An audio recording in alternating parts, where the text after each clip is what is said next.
Heto na ang pinakahihintay nating lahat, ang tapatan ng dalawang bigating battle MC, walang iba kundi si Moth at Six Threat. Dalawang kampeon ng isabuhay tournament, si Moth noong 2017 habang si 60 naman ay noong 2019. Pero pinatunayan nila na hindi lang sa flip-top mainit ang karera nila bilang battle MC dahil ngayon ay pareho silang may tsansa na makuha ang titulo bilang kauna-unahang kampeon ng matira mayaman at syempre, pati na rin ang 1 milyong piso. Noon pa man ay marami nang humihiling na magkatapat si Moth at Six Threat sa taas ng entablado. At ngayon nga na mangyayari na ay mas lalo pa itong naging kaabang-abang dahil nakapaloob ito sa tournament at sa mismong finals pa magaganap ang salpukan nila. Isang panalo na lang para sa titulo kaya asahan natin na naka-all out ang bawat isa sa kanila. Pero sino nga bang lumalabas na yamado at sino naman ang dehado sa laban? Tara at pag-usapan natin yan. Sobrang dikit ng matchup na to at kung tutuusin, sa lahat ng kategorya ay halos tabla sila. Pero gaya nga ng lagi kong sinasabi, lahat tayo ay may kanya-kanyang boses at pananaw.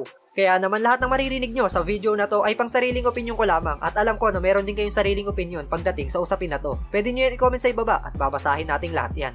At gaya ng mga nagdaang content natin patungkol sa mga matchup ay meron ulit tayong mga categories na ilalatag at ang unang kategorya sa ating listahan, ang delivery. Sa unang kategorya pa lang ay ang hirap ng mamili kung sino nga ba ang lamang. Parehong buo at malinaw ang pagkakabigkas ng bawat linya. Pareho ding mabilis makakonekta sa crowd at isa yun sa patunay na epektibo sila sa paghahatid ng bara. Alam din nila yung tamang tempo at kung saan ilalagay yung malakas o yung pangdiin ng bara para makuha yung momentum ng laro. Kaya siguro sa ngayon ay ibigay muna natin to ng patas o tabla sa kanila. Tinuturi lang kasi tayong probinsyano nitong mga gago. O sige, pasok sa aming bahay. At dahil tayo'y probinsyano at may dayo, tsak may manok na makakatay.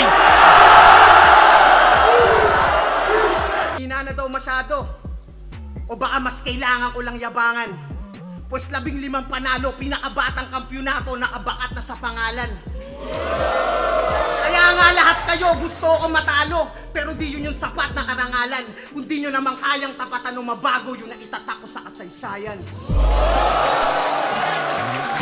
Sa pangalawang pwesto, ang creativity. Parehong malikhain sa pag-iisip ng linya si Moth at Six Threat at naisasali nila ito bilang isang pamatay na bara. Pareho silang mapili sa salita na gagamitin at kadalasan yung mga baon nilang piyesa ay bibihira o hindi pa naririnig sa ibang battle MC. Kung tutuusin ay pwede ulit sila maging tabla dito pero para sa pangsarili kong opinion ay ibibigay ko to ng gahibla kay Moth. Para sa akin kasi mas sumusugal si Moth sa paggawa ng mga kakaibang teknik sa laban. Yung tipong nagiging extraordinary o nagiging malaking factor ito sa kabuuan ng battle. Kasi kinurunahan yung sarili, hibang natot na bubuang. Dapat sa'yo nananahimik o itulog mo na lang. Kasi ang laki ng ulo, puro buhat ng bangko, di naman kaya bitbitin. Ngayon tuturuan kita magpakumbaba, sana wag mo dibdibin. Kasi di ka ba kinikilabutan? Ang dami mo ng olats, dyan sa estilo mong paikot-ikot lang, puta sayang ka sa oras. Kaya mag-isip ka kahit konti, di ka pa kilalang alamat o nagmarka sa ganto.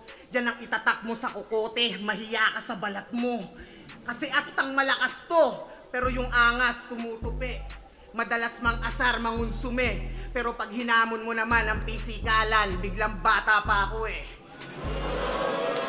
Sunod, rhyming ability. Walang duda, mahusay si Moth bumuo ng rima. Pero marami rin siguro ang sasang-ayon sa inyo na lamang si Six Threat sa aspeto na to. Grabe, magtahi ng rhyme ang tirador ng Timog at napaka-natural at swabe pakinggan kapag iniispit na niya. Minsan na nga rin siya naihambing sa hari ng tugma dahil sa husay niya sa estilo na to. Pero syempre, si Six Threat ay si Six Threat at hindi dapat siya hinahalin tulad sa iba dahil gumawa siya ng sarili niyang pangalan. Pero yung Gaza is real. Paggahenyo, kopya neto dun sa aking spit. Yung sa disenyo ko kay Lance Astig. Pasimuno to ng stilo, wag kang sasabit. Hubad na katotohanan ng yung Gaza. Iganto lang mang Gaza strip. Ano yung rhymes clever? Yun ay icebreaker. Kung nakalusot ka dun sa slant rhyme, pues balik ka sa rhyme bender. Sa pang-apat na pwesto, ang technicality. Tingin ko, tabla lang ulit sila sa kategorya na to dahil alam naman natin kung gaano sila kahusay bumuo ng technical na linya. Parehong matindi sa 4-bar setup at pangdiinan yung mga wordplay at maski yung mga two-liner ay mabigat din. At gaya nga ng sinabi ko kanina ay pareho silang mapili sa salita na ginagamit at nakakadagdag puntos yon para mas madaling magmarka o tumatak yung linya. Kasi yung tatay niya, Kakababa lang ng barko. Kumantot ng puta sa gapono nakabuo sabay takbo. Kumantot ng puta sa gapono nakabuo sabay takbo. Oh, ba't di mo pa napagtanto? Sinadya kong mawala kasi alam kong papahanap mo. Sakalang lumakas nung humina ng mga dating greats dyan. That's what separates the loonies, the mots, kaming mga consistent yaman. Isang umaasang gagaling ako one day sa magagaling since day one.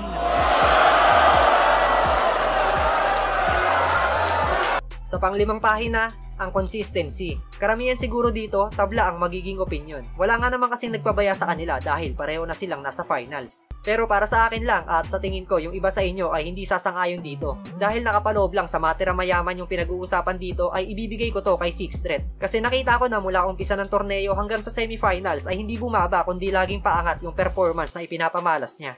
Sa kabilang banda naman, walang problema sa pagiging consistent ni Mot. Napatunayan na niya yan dahil hanggang ngayon ay wala pa siyang talo sa flip top. Pero kasi naging makulay ang issue sa buong run ni Mot sa Matira Mayaman tournament. Pero alam ko hindi sapat na dahilan yan kaya umaasa ako na pasisiklaban ni Mot lahat ng nagdududa sa kakayanan niya. Pero sa ngayon, ididikit ko muna yung kategorya na to para kay Sixth Threat.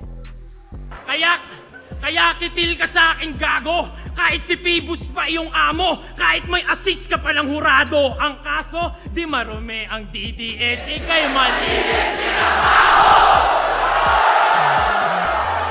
Pang-6, ang jokes. Eto, pareho nilang hindi forte to, pero paminsan-minsan ay bumibitaw sila ng mga komedya na linya.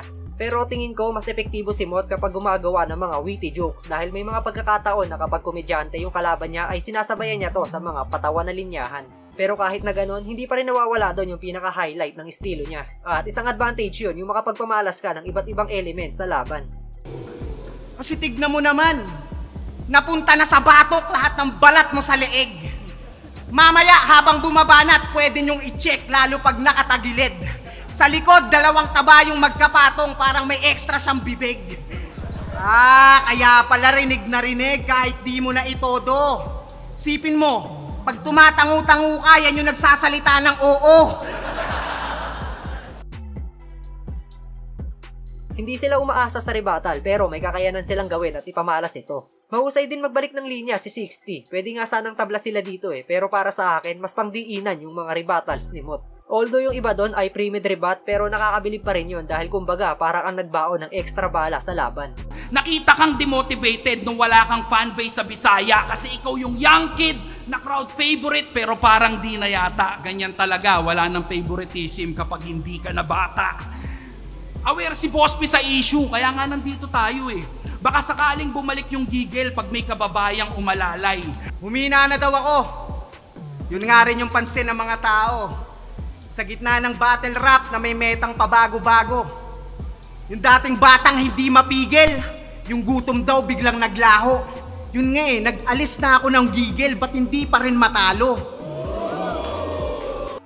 Sa pang-8 pahina, ang rap skills. Ito sa tingin ko, si Sixth Threat naman yung makakakuha sa kategorya na to. Kapag bumabattle kasi si 60 ay mas suwabe at nasa metro yung pag-spit niya ng mga linya. Hindi man pangratratan yung bitaw pero nagagawa pa rin niyang maging unique yung flow. Tas grabing pangingayon ko kay GL sa mga post dahil sa wrong grammar niya. Si Lipcram yung kabattle, huwag kang squatter, tang ina. Parehas pa naman ang bayan. Tiga Leyte yan sila o inggit bayan sa kababayan at kasabayan dahil ba sa bayan nyo ay mas tinuring na bayani siya?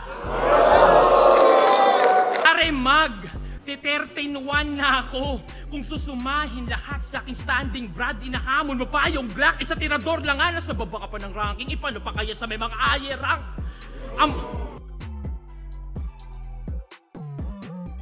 Walang duda, pareho silang halimaw kapag tumungtong na sa entablado. Parehong ayaw magpabata at gustong ibaon kung sino man yung kalaban na nasa harapan. Kaya naman malinis na tabla to para sa kanila. Sinabihan mo daw yung mga tropa mo wag mag-react sa rounds ko? Sige! Gaga! Maaaring lamangan mo ko sa ingay pero sa isip, asa! Lagyan mo man ng silencer, aking matitinding bara, mapipigilan mo lang yung tunog pero hindi yung bala! Sabay banat ng, hindi ako malakas, walang istilong tumatak. Pakurap-kurap pa ay sos, Mukhang iiyak para sa simpatsya gamit kasiraan niya at flaws. Pwes baliwala mga sigaw kung sa sarili mo ikaw lang din ang bumaspos. Ginamit mo lang mga flaws mo sa round para sa round of applause. Palakpakan. At ayan nga ang ating preview battle sa paparating na Matira Mayaman Finals, ang tapatang Mot kontra Sixth Threat. Sino kaya ang tatanghalin bilang kauna-unahang kampyon ng Matira Mayaman at mag-uuwi ng 1 milyong piso? Ang 2017 isabuhay champion ba na si Mot na kilala natin na mahirap kuhanan ng panalo? O ang tirador ng Timog na si Sixth Threat na kampyon din ng isabuhay noong 2019? Sino ang manok mo sa salpukan na to? I-comment mo na yan sa ibaba at pag-usapan natin yan. At bago tayo matapos, iniimbitahan kita na i-like ang video na to bilang suporta at mag-follow at subscribe sa ating Facebook page at YouTube channel.